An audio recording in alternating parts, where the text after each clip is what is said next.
Steve Merrill of Wager Talk, breaking down the games of week 4 right here at the Voice of College Football. We always appreciate our time with Steve each and every week. Steve is nailing those under the radar selections, folks. Patreon.com/MarkRogersTV, you Patreon members. And also we provide that selection for our YouTube members as well. Steve is 2-0 this season. Okay, no big deal. Well, he's backing up 13-1 against the spread on his under the radar selections from last year. So no pressure, Steve, but we will get you geared up for the under the radar selection here in just a second. Meanwhile, it's what is probably the biggest game of the week in college football. Notre Dame, Ohio State, two of the Blue Bloods getting together in South Bend. Ohio State was a pretty overwhelming favorite during the offseason.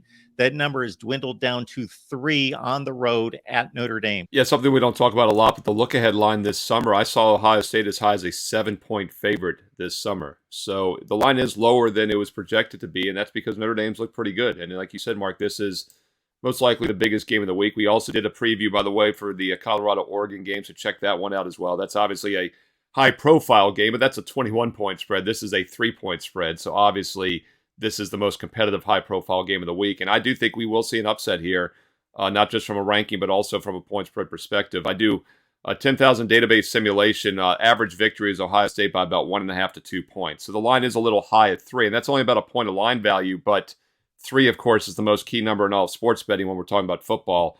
There's about an 8 to 9% chance that a road favorite is going to win by exactly 3 points. So we do get some value here. But more importantly, I do other database simulations, and a lot of them had Notre Dame winning outright, and many of them had them outgaining yardage-wise Ohio State as well. So this is definitely the definition of a live dog here with Notre Dame for several reasons that I just mentioned. And it's also what we call a good defensive home dog. I mean, how often are you going to get a team 4 games into the season? Actually, it's 5 in for Notre Dame, because don't forget they played that week 0 game in Ireland. So it's their 5th game in, more than a quarter of the way into the season, by at least for the Irish, almost halfway now.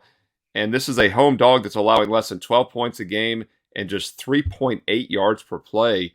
And yes, Ohio State's defense does look better this year, just 3.6 yards per play, but it's a huge step up in class now. They've been more than a 4-touchdown favorite in every one of their first 3 games. A very lackluster win in their only true road game of the season against Indiana. They were a 30-point favorite, only put up 23 total points.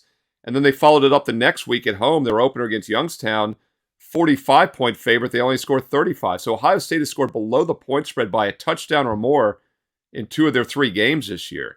So we always talk about that explosive offense. You know, the weak defense is what's held them back. It almost looks like the reverse this year. Notre Dame, meanwhile, 46 points a game. This is a really good Notre Dame team on both sides of the ball. I think home field is worth something here. You know, I do think home field in general has become overrated in both college and pro sports in recent years. This is that exception. Nighttime, primetime game. Notre Dame, the definition of a live dog here, and I think they pull the upset on Saturday night. WagerTalk.com and WagerTalk TV is the place to find Steve's selections on the entire array of college football each and every week. The NFL, Major League Baseball in full swing, headed toward the playoffs. The NBA is coming up soon. Catch Steve right there. And, of course, the under the radar selection that Steve is so graciously giving us here at the Voice of College Football each and every week. That's for Patreon members, patreon.com/MarkRogersTV, and then also for you YouTube members as well, where Steve is 13-1 against the spread last year, and he's off to a great start at 2-0 here in 2023. All right, Steve, thanks for breaking it down for us. Hey, thanks, Mark.